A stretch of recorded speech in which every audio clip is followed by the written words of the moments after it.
Monsieur Marcelin Bilomba, bonjour. Bonjour. Vous êtes conseiller principal du chef de l'État en charge de l'économie, des finances et de la reconstruction. En séjour en Mbuji-Mayi, est-ce que nous pouvons en savoir le mobile? Je suis chez moi, je suis toujours en RD Congo, donc je peux me déplacer n'importe où dans le territoire national, mais présentement je suis en Mbuji-Mayi. Je suis en mission officielle accompagné de mon collègue conseiller principal en charge de la culture et des questions religieuses. Nous sommes ici pour une double mission. Il se passe beaucoup de choses en Mbuji-Mayi. La ville de Mbuji-Mayi va bientôt porter sa nouvelle robe pour donner une image de développement de la ville et de la province de manière générale et de la zone Grand Kasaï, démembrée en 5 aujourd'hui. Nous allons vivre la coupure des rubans, le début des travaux dans le projet Tilé-Gelou. Mbuji-Mayi bénéficiera de 25 km de la voirie pour assurer une bonne mobilité. En dehors du projet Tilé-Gelou, nous avons plusieurs autres projets de grande envergure pour développer la zone Grand Kasaï qui est considérée comme pilote. Pourquoi? Parce que le chef de l'État a décidé cette fois-ci de penser au développement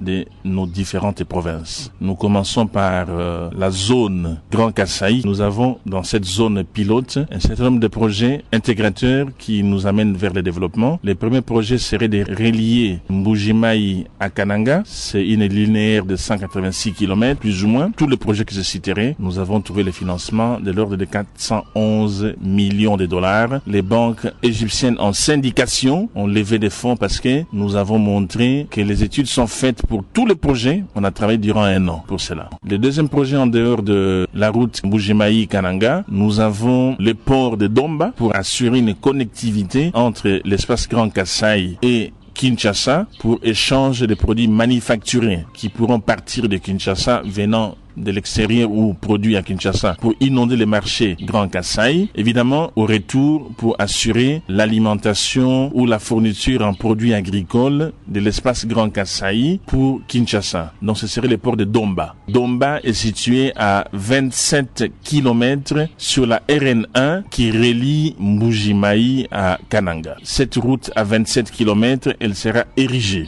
Nous avons le projet de pouvoir produire 10 mégawatts en centrale photovoltaïque de Chipuka et nous avons une centrale de traitement d'eau potable de 60 000 mètres cubes d'eau par jour. Voilà, grosso modo, les projets pour lesquels nous avons pu lever 411 millions de dollars en Égypte après 1 an de travail. Ces ouvrages seront mis à disposition de la population congolaise à travers un arrangement pour chaque ouvrage. Ce seraient des sociétés à part entière qui seront gérées par les Congolais ainsi que les étrangers investisseurs qui se sont établis au Congo comme seconde patrie, avec la participation des FPI qui se mettra aussi en equity dans ces différents projets. Au fur et à mesure que les projets vont se dérouler, FPI sortira de la gestion pour permettre aux Congolais eux-mêmes de se prendre en charge et de pouvoir, je dirais, rentabiliser ces ouvrages et de pouvoir rembourser les emprunts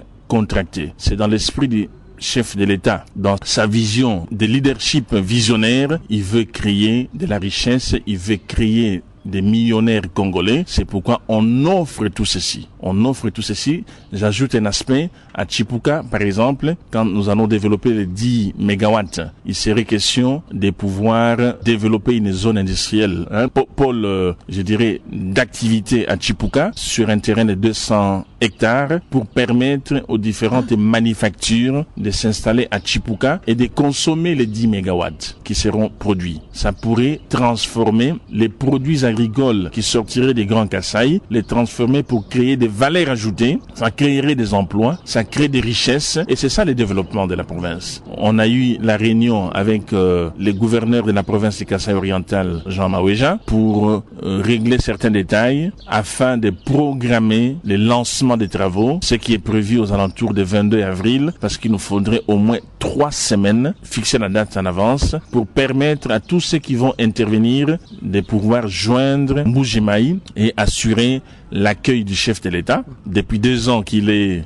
à la tête de ce pays, il n'a pas eu l'occasion de venir dans l'espace Grand Kasaï. Nous avons énormément de projets. Je pourrais dire encore, ce n'est pas dans le cadre de ce que nous faisons avec FPI. Nous allons relancer les travaux de Chute Katende, qui est censé produire 64 MW avec 4 turbines. Nous pouvons étendre cela à 6 turbines pour produire jusqu'à 96 MW.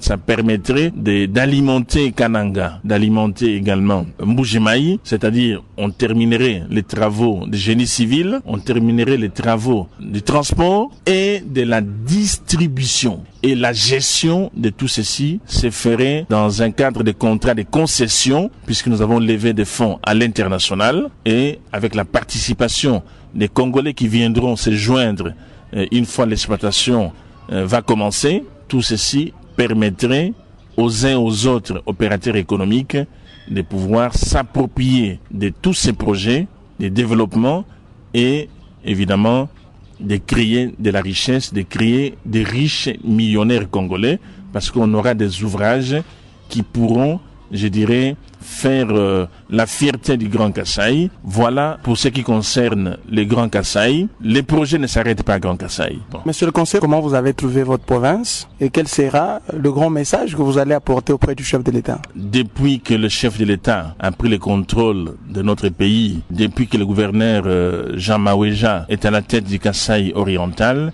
je n'ai pas eu l'occasion de venir à Mbujimayi. Je suis content de constater que cette province, malgré qu'elle était délaissée, cette province qui jadis produisait énormément de diamants, avec notre société qui faisait dans le temps la fierté de cette province qui est l'Amiba, je constate que l'Amiba n'est plus ce qu'elle était. Je constate que il manquait un pouvoir visionnaire pour développer cette province. Seules les initiatives privées qui montrent un visage que les Kasaïens ont, malgré les difficultés qui entouraient l'environnement économique du Kasaï, ils ont fait un effort pour ériger des infrastructures telles que des bâtiments d'accueil, des hôtels. Et ça, c'est vraiment encourageant avec ce que le chef de l'État, je cite son Excellence, Monsieur le Président Félix Antoine Tshisekedi, dans ce qu'il apporte comme, je dirais, véhicule de développement, ça devrait rencontrer l'assentiment de plusieurs de nos concitoyens. Au lieu de se lamenter, je pense que le plus important, c'est de pouvoir amorcer un début de changement. Monsieur le conseiller principal, avant-dernière question, peut-être, vous êtes, si pas le mieux placé, mais le mieux informé. Les députés provinciaux se plaignent de leurs émoluments. Votre réaction alors? Depuis le 1er février 2021, le chef de l'État avait décidé par un communiqué signé par son directeur de cabinet, son Excellence Guylaine Yembo, pour dire que les gouvernements étant démissionnaires, plus rien ne pouvait se faire sans l'aval du cabinet du chef de l'État. À la suite de ça, à la demande du chef de l'État, le directeur de cabinet a mis en place une commission de dérogation des autorisations pour faire le monitoring et surveiller tout engagement initié par le ministre et les différents DG des institutions, des établissements de l'État. C'est là où j'ai constaté qu'effectivement, humblement, je trouve que il y a effectivement beaucoup de retard et il y a un moyen de parer à ça, de remédier à cela. C'est question tout simplement de bon sens.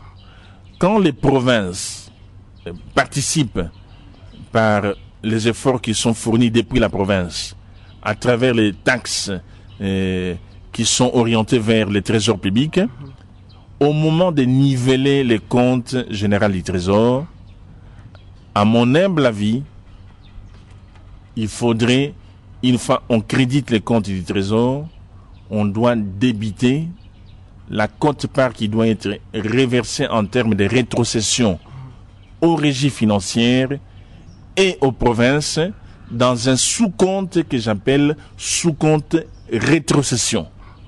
Et toutes ces ressources financières doivent demeurer dans les comptes auprès de la Banque centrale du Congo et au moment des conciliations des comptes pour confirmer ce que X province a pu produire et que si la conciliation est terminée, c'est-à-dire validée, on aura déjà les comptes crédités, on peut maintenant le débiter pour payer chaque province.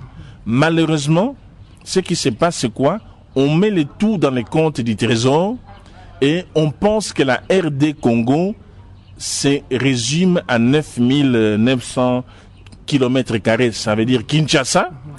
On consomme parce que nous consommons énormément. Et